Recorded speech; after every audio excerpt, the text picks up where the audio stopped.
Hi everyone, welcome to Hunter Gatherer Cooking. We're doing another video at the Stalking Show 2024, and I'm joined by a really good friend now, Brendon, who is the co-owner with Jaden of Lumberjaxe Food. And I've known Brendon for, well, probably, a couple of years now? Yeah, a couple of years, and I've seen them grow from, I hope you don't mind, nothing, basically, into a really, really, really good brand now. And I think the branding speaks for itself. They've actually changed property. You've upscaled into a new place, haven't you? And if you haven't tried any of this and you're wondering why we're talking about rubs and sauces and things like that, it's because obviously I'm trying to promote game and shooting, but obviously the food side of it as well, which is why the barbecue is behind us. And of course, these sorts of flavours and things like that, and Brendon will talk more about potentially what goes with what. But obviously, you know, we want to add some flavour to our food and things like that. So, Brendon, start at the beginning. I know, obviously, but start at the beginning, how the business was formed, and let's lead up to today. Okay, so we sort of started around the within the pandemic, as a lot of small businesses did, and basically my younger brother, he was 17 at the time.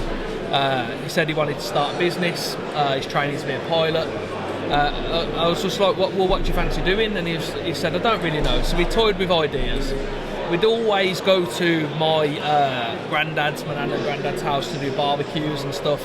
And my granddad would do like real quirky, probably quite old school things really. Beer over chicken. Just loads of flavour though. Yeah. Tons of flavour, very old school. He had like a brick built barbecue that he made. With the grate, They built a little cupboard. He put his. They hold the heat in. Yeah, 100%. And a lot of like fast fire grilling and stuff. And so we'd do that. And then the one day I thought maybe there's something there whereby we could add more flavour to this and like, you know, just toy with different herbs and spices and give people an easy reach to be able to get to the end goal. So I went to my brother with that idea, and then he sort of took it on board and ran with it. A lot of people ask where the name come from. I don't really know is the honest answer. I was just thinking, I feel like I know, but I don't think I do. No. It just came to you. It just came, yeah. I did exactly the same with mine. It just pulled it out the air virtually. It was never supposed to mean any of this, but... Yeah, it's crazy. And then I sort of pitched the name Lumberjaxe. My brother was like, yeah, that's got a ring to it. Then he incorporated the food company bit, which has paid us dividends really in what, you know, sort of growing the business and scaling it. And then I went to my friend Blake Toons, asked him to draw a character, sent him some bits and bobs, and here we are. There he is on the front. It's been a roller coaster ride for sure. And like, obviously I knew you when, like you say, everyone was looking at us like, who are these pair? Like. My brother was like 17 at the time. They're thinking, what's going on here? And it's nice now. We've sort of, like you say, elevated and grown. Got to a stage where we are now stocked in barbecue stores, butcher shops, garden centres are now taking us on board. And people are really recognising the brand, which is nice. Well, it's very recognisable. It's very distinct. I mean, I'm not even aware if anyone's doing the little tins and things like that, so the tin stands out. But for me, the flavour actually works. Like, there's a couple of arguments that I hear. Some people are against buying a rub for some reason, because they'll just make it themselves. And that's fine. If you want to, and you've got the time, and you've got the know-how to blend different flavours, that's great. I think that's amazing. But if you haven't, and you just want to... You know, you want something that you know you like, and you've just got it like that you can sprinkle and use. And the majority of people just want something like that they know works, and they can just use. They can take it out the tin. Out the cupboard. And this is the thing, right? Like ultimately, we do a hell of a lot within the barbecue industry, and you know, sort of tapping into sort of the game scene and like this type of vibe as well is something that's gone really well for us.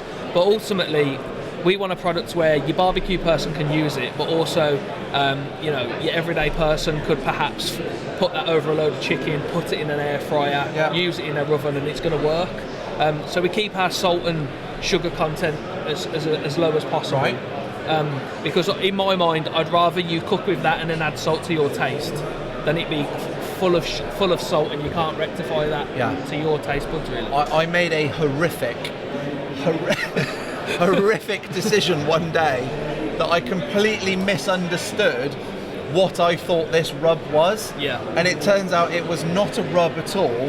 It was a salt mix. Oh, God. And it was the worst chicken I've ever had. Yeah. But I committed to it. Yeah. And I ate it nonetheless. And I remember like going through the night with the driest mouth ever. Yeah. So I always now read the label as to what it is. What's in there, Now, have you got, because we talked about this, you've got a game rub, haven't you? Or is that coming? Yeah, so if the honest answer to that question is we've got one in the works. Watch this space. Yeah, and we did fully intend to have it ready for now, but we've just had such an immense start to the year. Yeah, fair. It just hasn't happened. That's great. Yeah. We all have to be, well, from people I'm talking to, it sounds like it's been flat out for everyone. What sort of flavours, if you can say, what sort of flavours might you be including in that then? So we've gone down the route, we want a really robust product. So, we want it to sort of cut through the meat but also complement the meat. So we've got like juniper berries, things like that in there. That's give it a nice fruity element.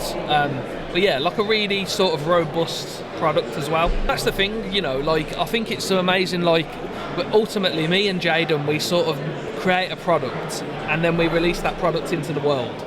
I suppose you never really know how it's going to go. Well, this is it. So take cowboy butter for example. We intended that product to be aimed towards beef, right? But we work with a butcher up in Yorkshire, Butcher Gav of Yorkshire Craft Butchery, and he's got everyone doing it on pork. So pork. Oh right, okay. So tomahawks, pork chops. Yeehaw! And everyone seems to love that product on pork, which is not something that we anticipated, which is great. It's funny how you you release it as one thing and then the people decide, don't they? The people decide, yeah. I mean, it's nice as well, because we obviously have sort of started attending country fairs and sort of these type of events, and well, we meet up at all the events, don't we? I just see you everywhere. Yeah, I feel like I see you more than I see my missus. I think we did last year. It was crazy, wasn't it? It was like you again. Yeah. I mean, I even remember, where was we? I think it was like a little food market in Gloucester. That's and then right. You can walk in past I was like, wow, I didn't expect to see you here. Yeah. So you are responsible. So you and Jaden, you've blended this, you've measured each ingredient, you've gone, I like that, more of that, less of that. Yeah. You've come up with that. And you're, am I right in saying that you are still mixing all of the orders yourself? Yeah, for sure. I mean, that's something we're quite big on. As the business grows, we could look at co-packers and outsourcing, but ultimately we want control over our product. So it's sort of in our best interest to keep that in-house, and just keep control of our products as much as possible. And we'll look to scale up production as the business grows. How many people are in the business now? So we've got me and Jaden are full-time. We've got a lad called Joe. He comes and helps us. He's helping us. We've started training him in the manufacturing side of the business. Nice. And he's starting to attend some shows. We've got another lad, Craig, who's a childhood friend of mine, and he comes and helps at doing some of the cooking demos and stuff. CK Smokes, his name is on Instagram and all that business. But so three. They're both part-time, really. I didn't know whether you had an army of people behind you at some point. No, we don't. And that's the funny thing, we're sort of in a position now, because if I'm being honest, the business has grown at such a rate, we've struggled to cope with it. That's good. Which is good, but we're in a position now where, me and Jaden are actually having to sit down and go, right, we've got this far. We need to go to the next level up again and really put an infrastructure in that's sort of bulletproof. So we don't get caught out and we can't fulfill orders and all that sort of stuff. And what about the sauces and things? Are those made with you, or are those produced, or? Yeah, so we make those as well. Really? Yeah. Oh right, I didn't even know that. Yeah. And you bottle it? You're bottling everything from start to finish. You're doing it all. All of it, yeah. bloody hell, mate. I mean, even the brand, you know, I think this is the sort of trouble we've had. Well, not trouble. We'll be on Dragon's Den next. Jaden's sort of toying with filling out the form, but I don't know. You never know. But you never know. Yeah. So, yeah, we actually anticipated when we started the business we would start with sauces, and we made a barbecue sauce, and it was like terrible. So we as are most people that they think, oh, I could do that. Yeah. And then they try it. Yeah. And yeah, for sure. So we sort of parked that idea and started with the rubs, and then when we gained more knowledge about how ingredients work and all of that sort of stuff, and shelf stability and all of that, then we sort of went back onto the sauces. Brilliant. I love it. I mean, the problem that we've got is I could say to you, go and try that, I think it's amazing, but for whatever reason someone else could be like, that's horrible, we don't like it. It's such a a personal thing, and in a weird way that's what I love about it.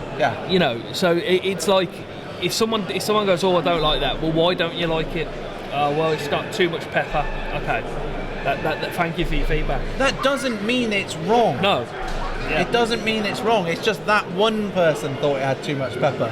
The other, however many 100,000 might think that's absolutely bang on. So, in my opinion, you're doomed. You just can't get it right, basically. Yeah, but you must be doing something right because people are ordering. Yeah, for sure. And ultimately, like, you know, I love them sort of comments because you should see me and Jaden bicker about it when we're in the testing phase, and he thinks something's out of balance. I don't know, you said on it. Well, ultimately, what happens is we make 2 batches. Jaden goes off and cooks for the family, and then I'll go and cook for my family. Then we'll give my nan is brutally honest, so we'll give my nan to try. And also, like, my children, like, you know, kids are brutally honest, so I'll cook for the kids, and just everyone's like tucking in, and I'm like looking to see who's thinking what, and it's a good way. Yeah, but you do need that honest feedback. There's no point, you know, paying someone or whatever, and then you don't want that yes answer, that yes service, do you? Yeah, for sure. You know, and like ultimately we want each product to be the best product it can be. Yeah, that's all right. So you've been here. Have you been here all 3 years? You were certainly here last year. Yeah. No, Did we meet last year? Or did we meet the year before? So I actually met you at this show. Yeah, I'd sort of you just grabbed my arm, dragged me upstairs to the stand. So I said, "Where are you going?" I don't know. Yeah. So I've seen you. Obviously, Instagram's a wonderful thing, right? And like, I saw you sort of posting and that, and like we've got like people that mutually follow us and stuff. And then I seen you, and I was like, and then I pulled you, and you was like, who's this guy? And then, until I saw the store, I didn't know who you were. But I'm glad you did, though. Oh, thanks, man. It's been really good. I mean, we're coming towards the end of the first day now. Has it been good for you so far?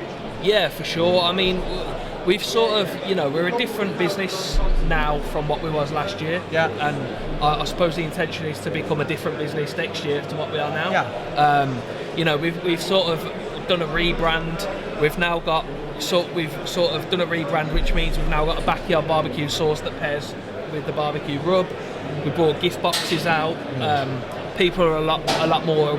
I've had so many people come up to the stand today and say, I follow you on social media. Yeah. And it's such a nice feeling. That's the beauty of social media, is you can reach anyone technically globally. Yeah. But you can find someone all the way up in Scotland, all the way down to Cornwall, and you can chat like mates. Yeah, for sure. And tag them and have that interaction and things. I mean, these are brilliant, like the boxes and that, because how many times does your nan or your auntie or something like that, they're desperate to buy something.